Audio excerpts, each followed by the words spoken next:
Nearly 2 decades after the end of the war, the country has carried out its very first census. The population count will determine how Bosnia sees itself today, as a united nation or as a nation marred by ethnic and political divisions. Back in 1995, a peace deal brokered by the US split the power between the three warring sides: Bosniaks, who are Muslim, Serbs, Orthodox, and Croats, who are Catholic. This put an end to the 3-year conflict. But as you'll find out in this report, tensions remain. Steve Agnew and Laurent Rouy have the story.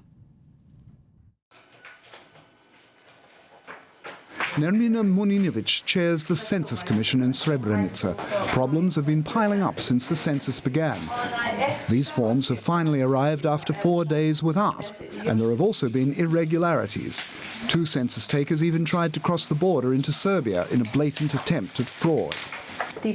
These census officials have been removed from their position and replaced. In the 5 census areas where there was fraud, all census forms have been invalidated, and we have started the process again.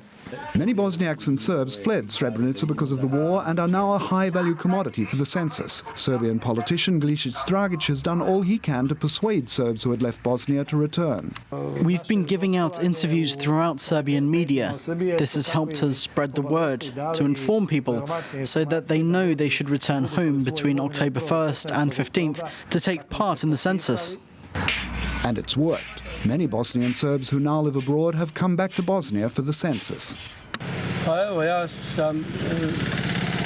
was working in Montenegro, and when I heard about the census, I decided to take a 15-day vacation and return home. I've been staying at my place for the past 11 days, waiting for the census staff to arrive. In Bosnia, political power is divided along ethnic lines. Thus, the census will determine whether Serbs should take over local government from the Bosniaks in Srebrenica. But the Bosniaks are also trying to bring back the victims of ethnic cleansing. Muslim clerics and religious institutions have campaigned for the faithful to return en masse to register at their pre-war addresses. If the census lists people according to where they live now, then it's going to depict Bosnia as a territory strictly divided along the lines of 3 ethnic groups. That's what some people seem to want. We want a full state. We want people to take part in the census in the places they were born, especially because they were chased away from these places by the war.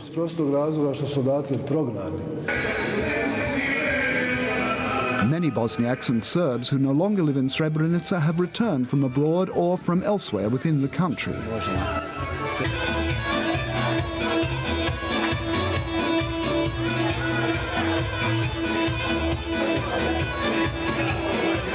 At this Serbian religious gathering, Glisic Dragic doesn't stop explaining the importance of the census. For him, the result must favour Serbian nationalists. Even though Serbs account for 60% of Srebrenica's population, they don't even have 20% of the city's political power. The Muslim Bosniaks are in the minority, and yet they have control over City Hall, the mayor and city council. Back at the Srebrenica City Hall, census takers work overtime to catch up their 4-day delay. The census will finish on time with no other incidents. The census team can't wait to call it a day. We weren't expecting such a massive task, so much responsibility, so many complicated things to deal with. The first results are expected in early 2014. They'll have an impact on local power sharing and on ethnic quotas in the public service. But for the moment, the extent of that influence remains to be seen. Time now.